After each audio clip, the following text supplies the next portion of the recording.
ፍርሃትን የማሸነፍ ጉዞ የሚጀምረው ስሩን በመረዳት ነው። አብዛኛዎቻችን በሕይወታችን መጀመሪያ ላይ በግላዊ ውድቀቶች፣ በማህበረሰባዊ ጫናዎች ወይም ያለፉ አሉታዊ ገጠመኞች ምክንያት ለፍርሃት እንጋለጣለን። እነዚህ ቀድሞ በሕይወታችን የተከሰቱ አጋጣሚዎች ሕይወታችንን በፍርሃትና በጭንቀት እንድንገፋ ያደርጉናል። ነገር ግን እነዚህን ስር የሰደዱ እምነቶችን በመቃወም የእድገት አስተሳሰብን በማዳበር ታሪካችንን እንደገና የመጻፍ ዕድል አለን። በራስ መተማመን የስኬት የደስታና የግል እድገት መሰረት ነው። ፈተናዎችን በድፍረትና በጽናት እንድንጋፈጥ የሚያስችለን ወሳኝ ክህሎት ነው። በችሎታችን በውሳኔዎቻችንና በራሳችን ማመንን ስንጀምር እርግጠኞች ሆነን አደጋዎችን ወይንም ሪስክን እንወስዳለን። አዳዲስ ነገሮችን እንሞክራለን። ይህም ድርጊት ወደ አዲስ ምዕራፍ ይመራናል። ራሳችንን መጠራጠር እንድናሸንፍ፣ ጠንካራ ግንኙነት እንድንፈጥርና ህልማችንን ያለማመንታት እንድንከተል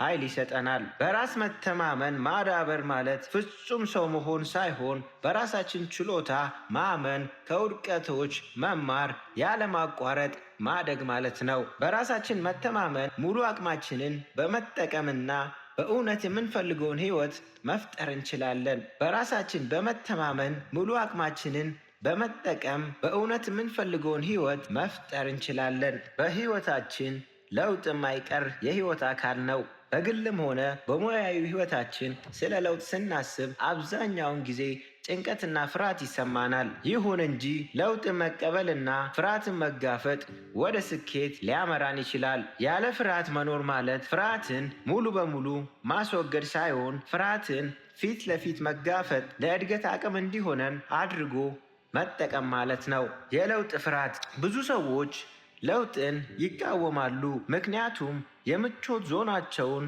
ስለሚረብሽና ያልተጠበቀ ሁኔታ ያመጣል ብለው ስለሚያስቡ።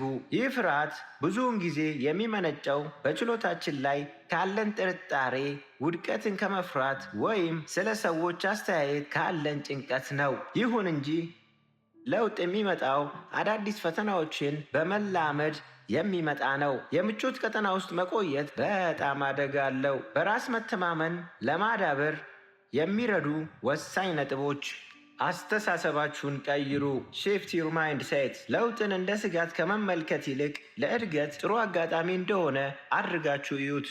ለውጥ የህይወት አካል እንደሆነና ወደ አዎንታዊ ውጤቶች ሊመራ እንደሚችል ተቀበሉ። ህይወታችሁን ያለ ፍርሃት አስቡት። ምን ያህል ደስ እንደሚል። ፍርሃት ውስጥ ሆኖ መኖር አይገባችሁም። አስተሳሰባችሁን ቀይሩ። ፍርሃትን ማሸነፍ ትችላላችሁ። ፍርሃትን የመቋቋም ችሎታ ማዳበር። ዴቨሎፕ ሬዚሊያንስ። ፍርሃትን የመቋቋም ችሎታ ከውድቀቶች በፍጥነት እንድናገግም ይረዳናል። ፍርሃትን የመቋቋም ችሎታ ማዳበር ከመጠን በላይ ስትጨነቁ ለውጦችን እንድትቀበሉ ያስችላችኋል።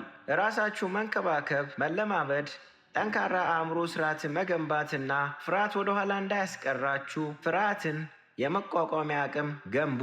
ከምቾት ቀጠና ውጡ። ስቴፕ አውት ኦፍ ዩር ኮምፎርት ዞን። ትላልቅ ስኬቶች አብዛኛውን ጊዜ አደጋዎችን ወይንም ሪስክ በመውሰድ የሚመጡ ናቸው። ስኬታማ ለመሆን ከፈለጋችሁ ከምቾት ቀጠና ለመውጣትና ከሱ ጋር የሚመጡትን ፈተናዎች ለመቀበል ፍቃደኛ መሆን አለባችሁ። አዲስ ስራ መጀመር፣ ወደ አዲስ ከተማ መሄድ ወይም አዲስ ክህሎት መማር ትናንሽና አዲስ ሪስኮችን መውሰድ ከፍተኛ በራስ መተማመንን ያስከትላል። ስለዚህ ከምቾት ቀጠና ወጥታችሁ ራሳችሁን ለማሳደግ አንድ እርምጃ ውሰዱ። እየፈራችሁም ቢሆን እርምጃ ውሰዱ። ቴክ አክሽን ዲስፓይት ዩር ፊር። አብዛኛውን ጊዜ አዲስ ነገር ለመሞከር ስናስብ የመጀመሪያውን እርምጃ እንዳንወስድ ፍርሃት አንቆ ሊይዘን ይችላል። ግን እሱን ለማሸነፍ ዋናው ነገር እየፈራንም ቢሆን እርምጃ መውሰድ ነው። ፍርሃታችሁን እወቁት፣ ነገር ግን ወደኋላ እንዲያስቀራችሁ አትፍቀዱ። ወደ ግባችሁ ለመድረስ ትንሽ እርምጃዎችን ውሰዱ። በእያንዳንዱ እርምጃ በራስ መተማመናችሁ ያድጋል። ፍርሃትን በተጋፈጣችሁ መጠን በእናንተ ላይ የሚኖረውን ኃይል ይቀንሳል። ከውድቀት ተማሩ። ለርን ፍሮም ፌሊየር። የአብዛኛው የዓለማችን ስኬታማ ሰዎች ህይወት እንደሚያሳየን የስኬታቸው ዋነኛ ሚስጥር ውድቀት መሆኑን ያሳያል። ውድቀት የስኬት ተቃራኒ አይደለም፣ ለስኬት መወጣጫ መንገድ ነው። እያንዳንዱ ውድቀት እናንተ እንድትሻሻሉና እንድታድጉ የሚያግዛችሁን የመማር ዕድል ይሰጣችኋል። ውድቀትን ከመፍራት ይልቅ እንደ አንድ የጉዟችሁ አካል አድርጋችሁ ተቀበሉት እና አካሄዳችሁን ለማሻሻል ተጠቀሙበት። ከሁኔታዎች ጋር ራሳችሁን ቶሎ አለማምዱ።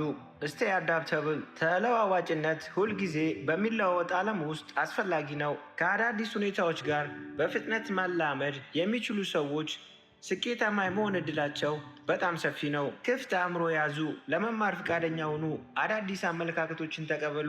ይህን መላመድ ፈተናዎችን ለማወቅና ፈተናዎች በሚፈጠሩበት ጊዜ እድሎችን ለመጠቀም ይረዳችኋል። ለውጥን የመቀበል ሽልማት። ለውጥን የመቀበል ሽልማት። ያለ ፍርሃት መኖርን ስትማሩ፣ ለውጥን ስትቀበሉ ለአዳዲስ እድሎች፣ የግል እድገቶች በር ትከፍታላችሁ። የበለጠ በራስ የመተማመን ነገሮችን የመቋቋሚያና የህይወት ጥርጣሬዎችን የማስተናገድ ችሎታ ትገነባላችሁ። አስታውሱ፣ ስኬት የሚመጣው ለውጥን በማስወገድ ሳይሆን በድፍረትና በቁርጠኝነት ፊት ለፊት በመጋፈጥ ነው። ያለ ፍርሃት መኖር ምርጫ ነው። አስተሳሰባችሁን በመቀየር ከምቾት ቀጠናችሁ በመውጣት ፍርሃት ቢኖርም እርምጃ በመውሰድ ውድቀትን ወደ ስኬት እድል መቀየር ይቻላል። በህይወታችሁ ውድቀት ራስን መጠራጠር ሲገጥማችሁ ለውጥን መቀበል የእድገት ቁልፍ መሆኑን አስታውሱ። በትክክለኛው አስተሳሰብ ማንኛውንም ነገር ማሳካት ትችላላችሁ።